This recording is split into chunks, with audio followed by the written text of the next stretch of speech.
My last attempts at creating a wash using some oil paints was a disaster. However, since then I've learnt from my mistakes. Let's try the proper stuff, shall we? Greetings fellow Earthlings and welcome back to Darlingbrough Sci-Fi Builds. My last attempt to create an oil wash to finish the weathering on my Airlock Door diorama turned out to be a spectacular fail. The only saving grace was that I had tried my makeshift washes on test pieces and not on my final model.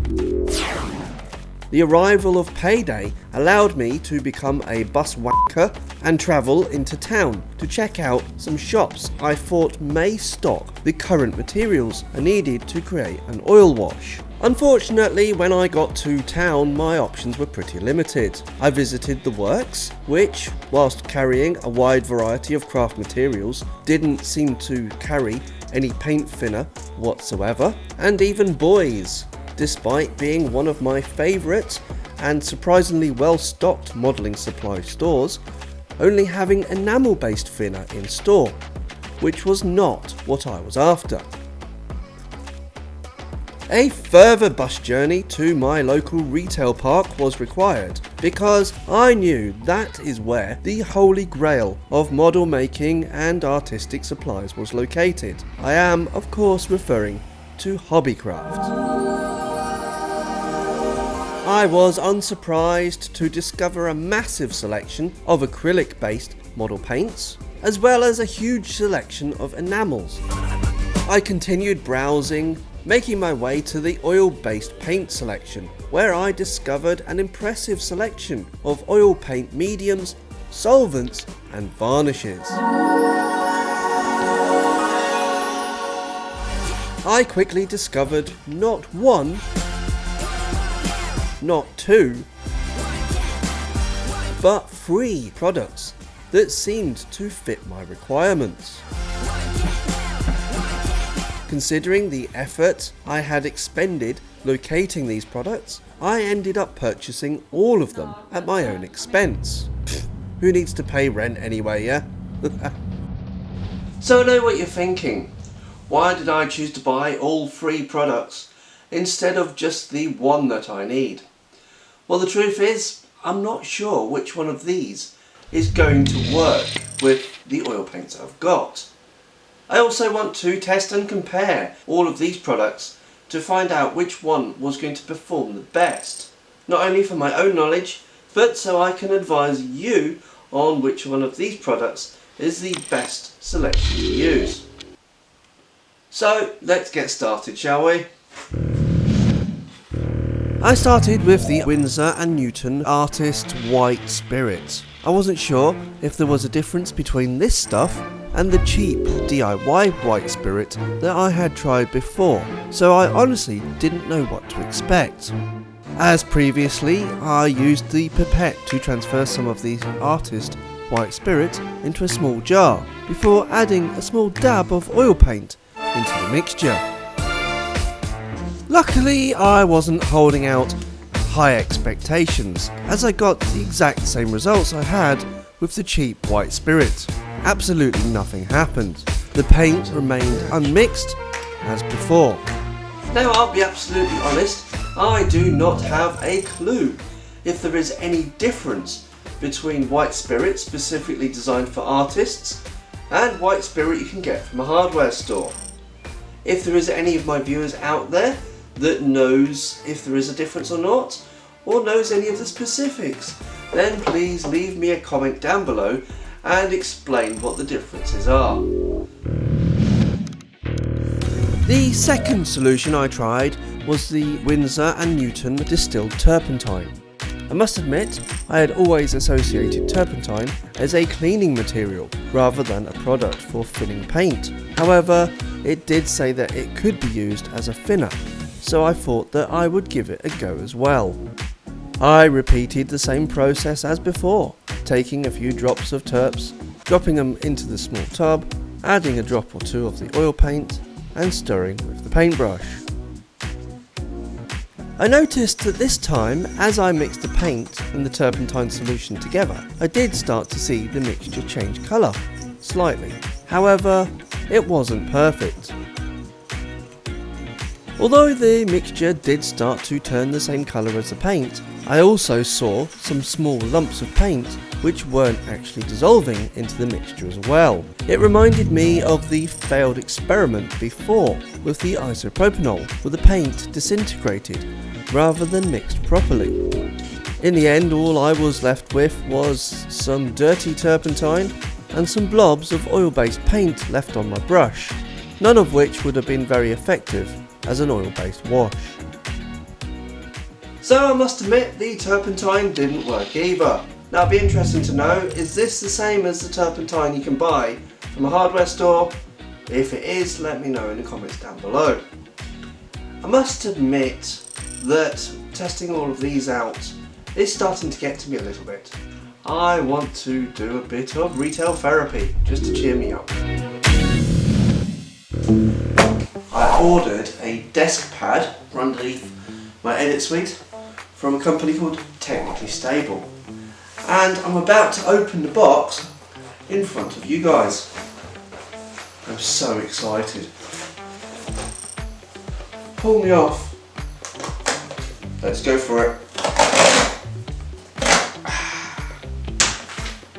I can't wait to see this. Wow. So it does include an orange smelling air freshener. I have anosmia, lack of sense of smell, so I can't smell that. I'm sure it smells wonderful. In here,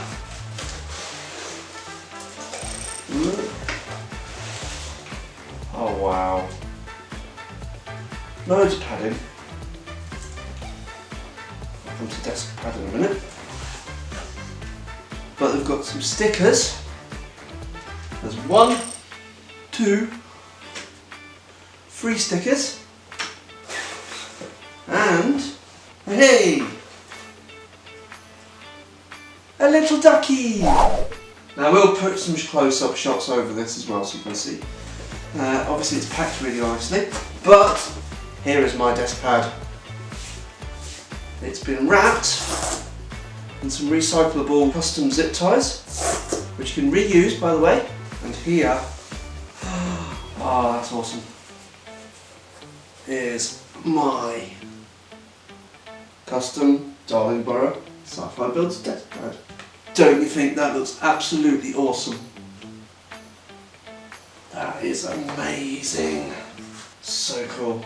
Now if you are interested in a desk pad, Technically Stable have not sponsored me in any way, shape or form, but I have managed to get a hold of a 10% off coupon.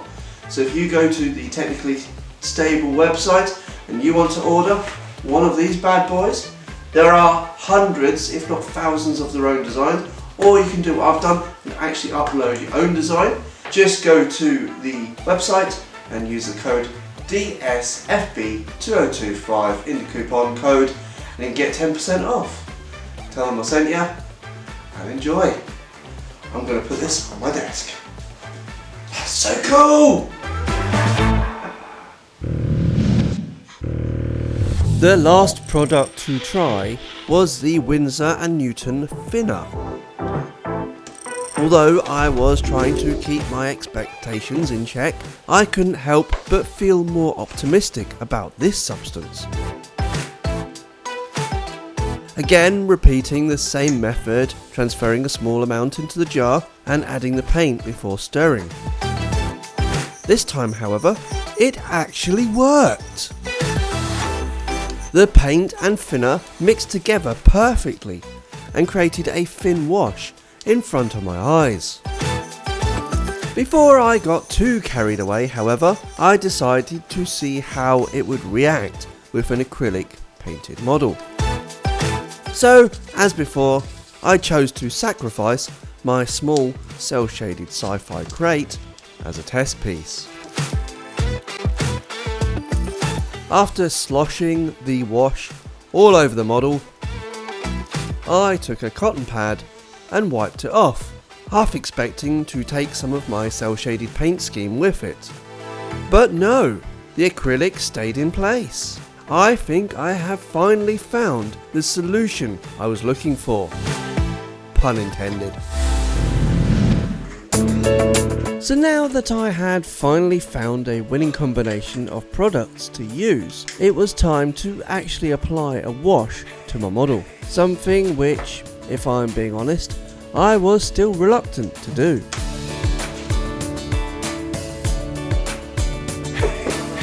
After several days of procrastinating, I finally dismantled the Airlock Door diorama from the frame,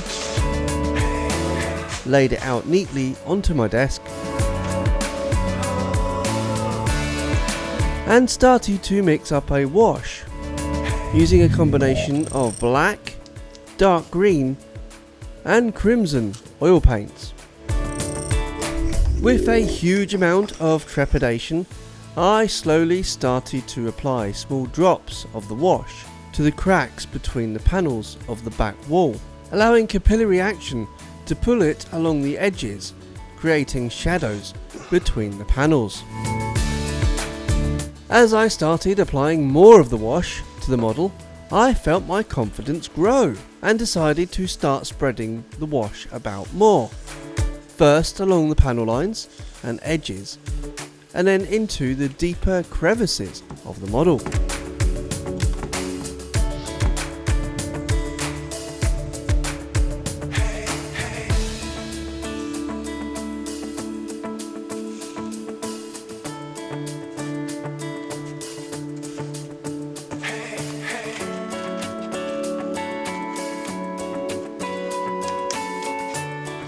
After taking a step back, I compared the part where I had applied the wash to the unwashed side, and I must admit I was thrilled with the results so far.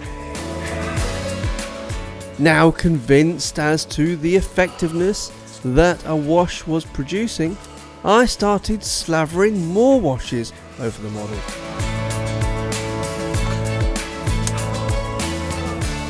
Not only did my confidence grow, but so did my excitement too.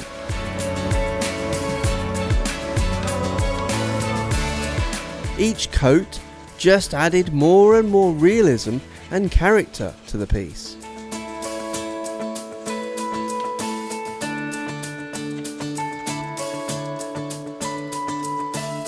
I even started experimenting with different shades and colours too, choosing to use a dark brown wash on the mechanical areas of the airlock door, as well as the vents and recessed areas of the model.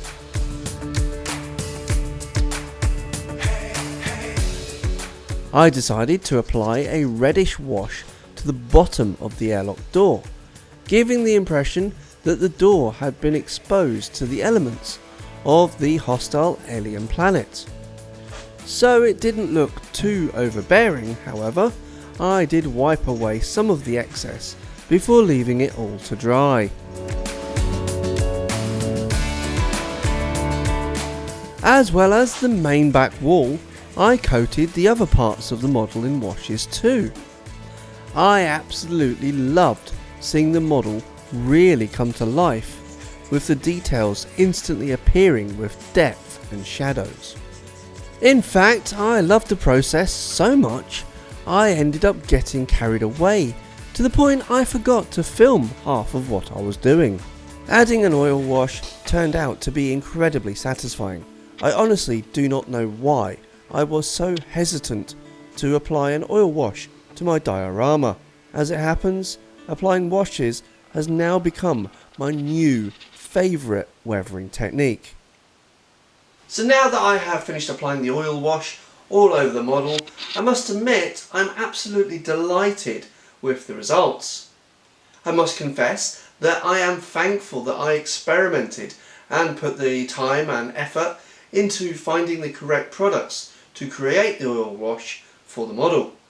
Now, speaking of finding the right products, I just wanted to point out that out of all of the products that I have tried, demonstrated and discussed in the video, none of them have been sponsored or free in any way, shape or form. I have bought and paid for absolutely everything out of my own pocket. So with that in mind, if any of the information that I've provided in this video has been helpful to you whatsoever, it would really mean a lot if you would just show me a little bit of support in return. You can hit the like button, subscribe to the channel if you haven't already, and if you're feeling very generous, then please check out my Buy Me a Coffee page as well. Oh, and if you're interested in buying your own awesome desk pad like I have from Technically Stable, then please use my link in the description down below. All of the information is down there, and you can get yourself 10% off all of your purchases as well. Win-win. So all that's left now is a few final finishing touches, and then this model will be complete. So look out for the next and hopefully last video in this series. In the meantime, look out for this video here.